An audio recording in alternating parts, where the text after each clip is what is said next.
Hello everyone, welcome to Easy Learning YouTube channel. I am Rajesh Shetty. Today I am going to introduce you to SSLC Political Science second part chapter 7. If you have not yet subscribed to my channel, please subscribe and press the bell icon. After watching this video, kindly leave your comment on the comment box. Now we can move on to our chapter of Political Science. Now we can move on to our chapter, that is India after independence.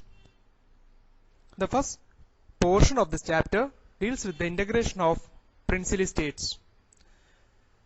When India became independent, there were about 600 princely kingdoms.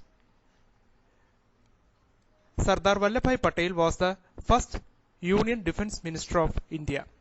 He, along with the able assistance of V.P. Menon, who was the Secretary of State for Defence, took the initiative to integrate all these princely states into Indian Union. For this purpose, they drafted an instrument of accession which was signed by the majority of states. But a few princely states like Kashmir, Hyderabad, Junagadh, etc. resented this move. But with the diplomatic ideology of S.V. Patel and Sri V.P. Menon, majority of these states or the objection of these states were rather overruled and they were also merged to Indian Union. Still, a few colonies of the French and the Portuguese continued to remain in the hands of the colonial masters. In due course, that is in 1954, the French colonies, and in 1962, the Portuguese colonies also were integrated to Indian Union. The integration of princely states is a very important question from exam point of view. Now we can move on to the framing of Indian Constitution and the first general election. Indian Constitution was formed by a Constituent Assembly under the chairmanship of Dr. Rajendra Prasad, who was the first President of Indian Union. The Constitution was drafted with the visions and dreams that evolved during the freedom struggle. It came into vogue on 26th of January 1950. And you must remember that Indian Constitution is one of the largest written constitution in the world, and under the guidelines set forth by the Indian Constitution, first general election was held on 1951-1952. Now we can go into another important portion of this chapter, which deals with the linguistic reorganization of states. You can certainly expect a question, that is, analyze the situation that led to the linguistic reorganization of Indian states in SSLC exam. The linguistic reorganization of states was an important crisis that India had to face soon after it came into being. Before that, in 1920, the Nagpur session of Indian National Congress decided to form its state committees on the basis of languages. In 1953, central government began to form different states on the basis of languages. Actually, the momentum was really started with the protest in Andhra Pradesh, or the protest in Andhra Pradesh led by Sri Potti Sriramulu, who started an indefinite fasting, and it ended in his martyrdom. It lasted for about 58 days. So the state of Andhra Pradesh came into being in 1953. It rather triggered off further agitations in different parts of the country, and more people began to demand for separate states on the basis of languages. For constituting the reorganization of states, a commission was rather drafted with Fasal Ali as its chairman and H.N. Kunsru and K.M. Panikkar as its members. Indian Parliament passed an act known as State Reorganization Act in 1956, and thus 14 states and 6 union territories came into being. At present, we have 29 states and 7 union territories. Next, we can study about the economic development that independent India achieved. When the British left India in 1947, India was in dire poverty. We accepted a mixed economy, that is, a combination of both socialist and capitalist ideologies. And this continued to remain India's policy, even though a few adaptations have been made. In mixed economy, in the early stages, public sector was given top priority. The concept of economic plan, which was a Soviet Union innovation, was rather accepted here. Under the chairmanship of Jawaharlal Nehru, our first Prime Minister, a Planning Commission of India, or PCI, was formed in 1950.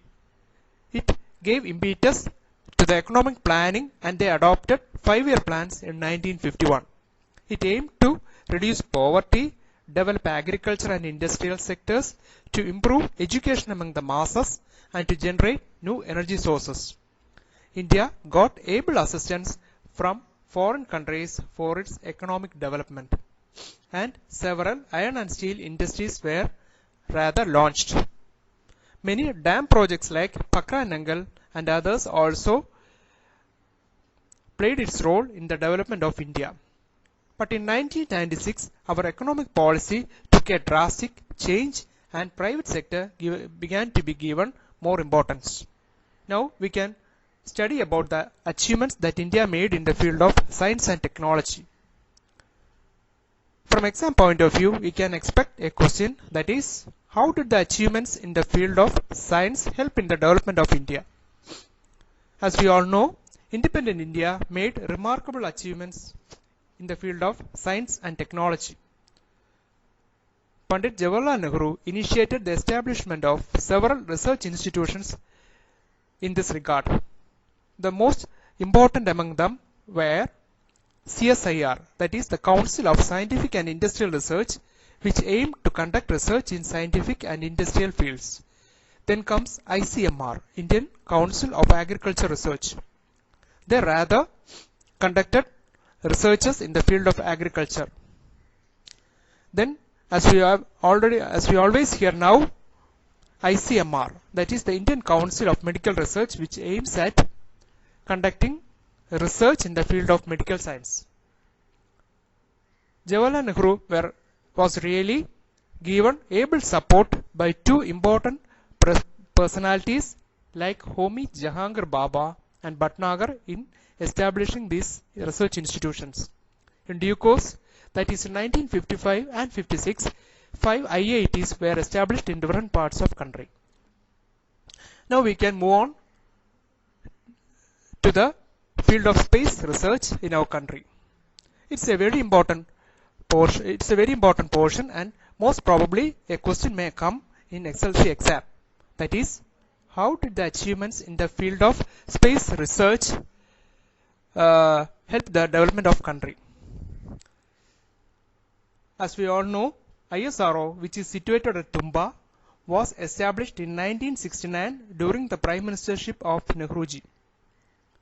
It was given able advice by Vikram Sarabhai, and India launched its first satellite Aryabhatta in 1975.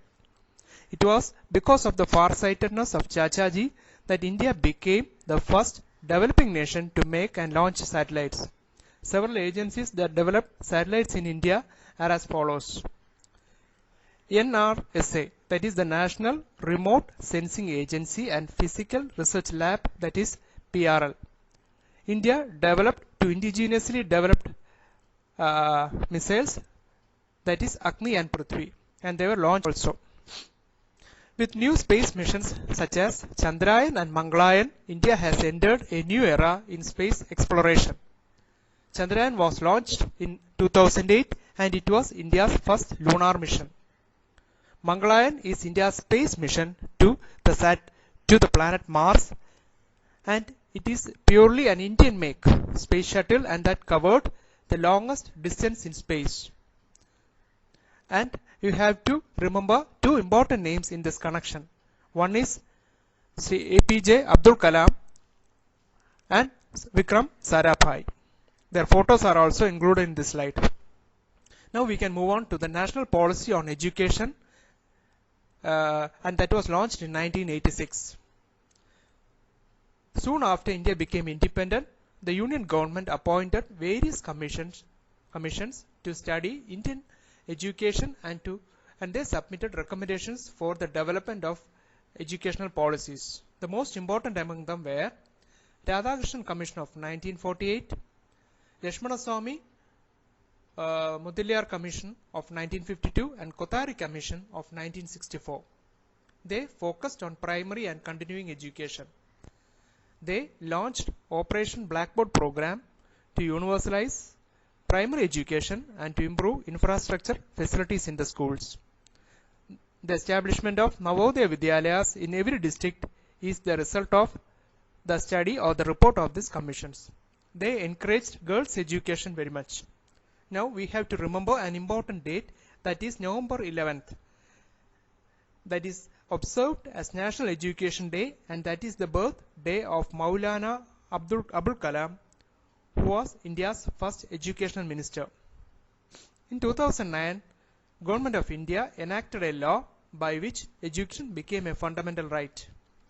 Samagra Shiksha Abhiyan, which was established in 2018, is being followed now also. Now we can move on to the last portion of this chapter, that is fundamental principles of India's foreign policy. A very important portion, and to mention or to explain the fundamental principles of India's foreign policy is almost a sure question in SSLC exam.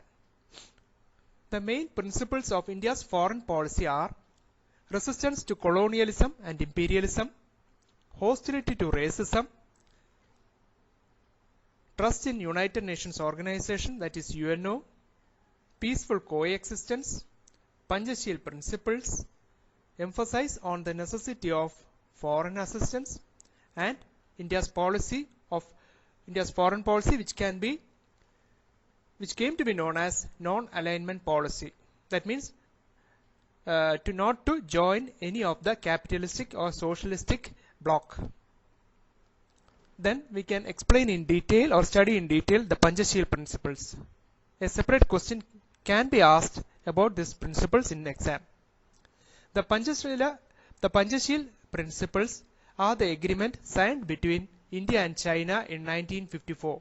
It was signed by then Indian Prime Minister Jawaharlal Nehru and then Chinese Prime Minister Zhou Enlai. Even though it was signed between India and China, it continued to be India's approach towards all foreign countries. The important aspects of these principles are as follows. Mutual respect for each other's territorial integrity and sovereignty. The first aspect. Then followed by mutual non-aggression policy. Mutual non-interference in each other's internal affairs is also part of Panchashil principles. Equality and cooperation for mutual benefit, and last but not the least, peaceful coexistence. Thus, we have come to the culmination of the first chapter of political science. Thank you all for watching my video.